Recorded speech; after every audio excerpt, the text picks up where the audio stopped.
सब क्या नाम है आपका? मेरा नाम हितेश है जी। हितेश जी, ये कहाँ से आए हो पहले तो ये बताओ। हम नया गांव से आए हैं। इधर आ जाओ। यही चंडीगढ़ के पास से। हाँ जी, चंडीगढ़ के पास, जो पीजीआई के पीछे है। अच्छा, हाँ जी। कोई आपकी संस्था वगैरह है या हाँ कोई जी, ऐसे अभी ही? हाँ जी, संस्था है, गौ सेवा के नाम से है हमारी। हाँ। जो पिछले पिछले साल जो लंपी आई थी, जब शुरू की थी इन पशुओं के इलाज के लिए, तो जब से अब हम निःशुल्क सेवा दे रहे हैं अपनी। कैसी कैसी सेवा करते हो आप? इसमें हम सिर्फ जो भी बीमार पशु होता है, जैसे किसी की टांग टूट गई है, कोई पशु बैठ गया है, या फिर किसी को बुखार है या कुछ और है, कीड़े पड़ गए हैं, जख्म हो गया है, डॉग बाइट हो गई है, बहुत सारी बीमारियां हैं जो गायों से रिलेटेड हैं, या डॉग्स का भी है, तो हम करते हैं उनका, तो उनका इलाज होता है। जैसे पैर फ्रैक्चर हो गया है, तो उनका प्लास्टर करवाया जाता है। जो यहाँ संभव हो पाता है वो यहाँ होता है, जो यहाँ नहीं होता फिर उसको लुधियाना यूनिवर्सिटी लेकर जाते हैं। अच्छा, हाँ जी। कितने सदस्य हैं आपके? हमारी जो एक्टिव मेंबर्स हैं वो अभी हैं 15 से 20 के आसपास हैं, जो एक कॉल पर इकट्ठे हो जाते हैं। इसका तो खर्चा वगैरह कैसे करते हो? इसका खर्चा अभी हमारे पास ऐसी है, जैसे कि कोई भाई आता है कहता है कि चलो दवाइयाँ मैं दे देता हूँ, कुछ ऐसे काम चल रहा है अभी, इतना वो फंड्स नहीं है हमारे पास। बस यही है, जैसे कोई आ गया जिसने कहा कि चलो यार 2 दवाइयाँ मैं ला देता हूँ, मेरे को बता दो, तो फिर वो ऐसे आ जाता है। कैसे पता चलता है कि इनका जो जानवर है, गाय वगैरह है, इनका कैसे पता चलता है कि किस गांव में ऐसे खट्टर है, गाय है या कोई और जानवर? हमारा ना एक ग्रुप बना हुआ है, तो ऐसे नंबर सर्कुलेट होता रहता है, तो ग्रुप में आ जाता है कि इस ये इलाज करना है, लोकेशन आ जाती है और पशु की फ़ोटो आ जाती है, इसको बता दिया जाता है कि इसको ये बीमारी है यहाँ पे, तो जो ऑब्ज़र्व करता है वो ग्रुप में डाल देता है। अगर या जिसके पास ग्रुप में नंबर नहीं होता था या फिर नंबर सर्कुलेट हो जाता है, वहाँ से करते हैं हम। तो अकेले गाय करते हो या कोई सारी सभी जानवर? नहीं, अभी गाय का ही करते हैं, मोस्टली गाय का करते हैं, और डॉग्स का भी कर देते हैं, जैसे दिखता है कि ज़्यादा है, क्योंकि डॉग बाइट का खतरा रहता है। हाँ। सारी टीम मेंबर्स को हुआ है, तो हमारे पास वो प्रॉपर नॉलेज नहीं है कि डॉग को कैसे कैच करना है, तो हम पूरा प्रॉपर गाइडलाइंस भी फॉलो करते हैं। जैसे डॉग कैचर अलाउड नहीं है ये, तो हम उसके बगैर कर नहीं सकते और हमें आता भी नहीं है। तो जो भाई कहता है कि मेरी गली का डॉग है, मैं पकड़ लेता हूँ, मेरे पास आता है, तो फिर वो पकड़ लेता है, तो हम इलाज कर देते हैं। आज इन इन जानवरों का कैसे पता चला था? इसका ये बाबा जी के मंदिर में आए थे, बाबा भैरवनाथ जी के मंदिर में कोई आया होगा, तो उन्होंने रोटी देने के लिए आए होंगे, तो उन्होंने देखा कि गाय का कान खराब है, ये वाली गाय का, तो हम इस गाय का इलाज करने के लिए आए थे। तो उन्होंने कहीं से नंबर मिला उनको हमारा कि हम गौ सेवा कर रहे हैं, तो उन्होंने हमें संपर्क किया कि ऐसे ऐसे गायें हैं, ये लोकेशन है, फ़ोटो भेजी थी उन्होंने।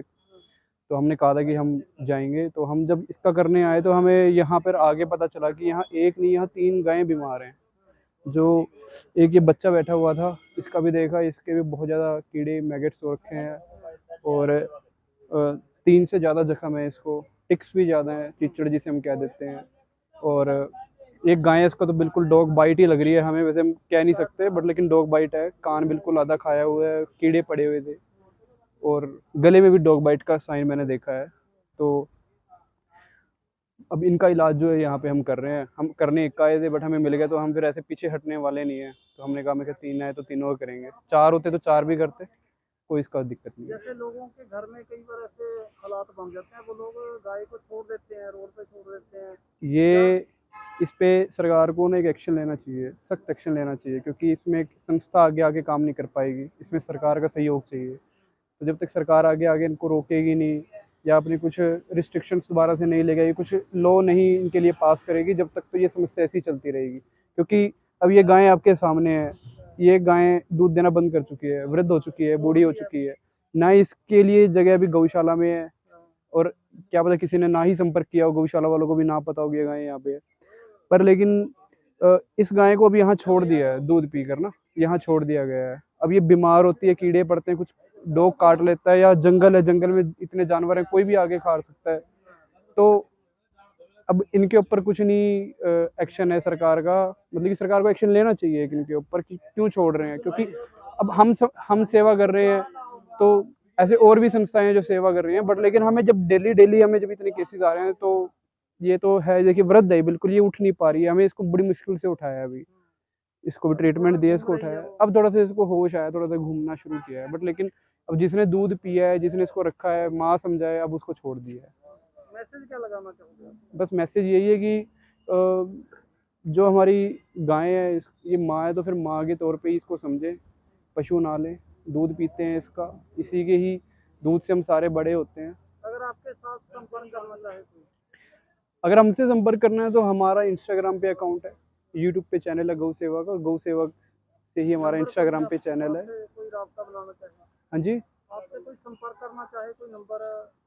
हम ईमेल के थ्रू भी चलते हैं। अभी नंबर इसलिए नहीं सर्कुलेट कर रहे क्योंकि फिर काफ़ी सारी कॉल्स आ जाएंगी, अलग अलग स्टेट से भी कॉल आएंगी, तो इसलिए मैं नंबर अभी नहीं देना चाहूँगा क्योंकि हम अभी इतने बड़े लेवल पे काम नहीं कर रहे हैं, तो उस पर फिर जो लोकल एरिया है हम उसको भी कवर नहीं कर आपके पाएंगे। एरिया में ही बहुत है, बहुत है, गाँव में ही बहुत ज़्यादा। नया गांव में अभी तक अगर हमने वैसे गिनी नहीं है कभी, पर लेकिन अगर कहें तो काफ़ी बहुत बड़ी है, संख्या बहुत में है। हमने इलाज किया है। शुक्रिया सर। धन्यवाद।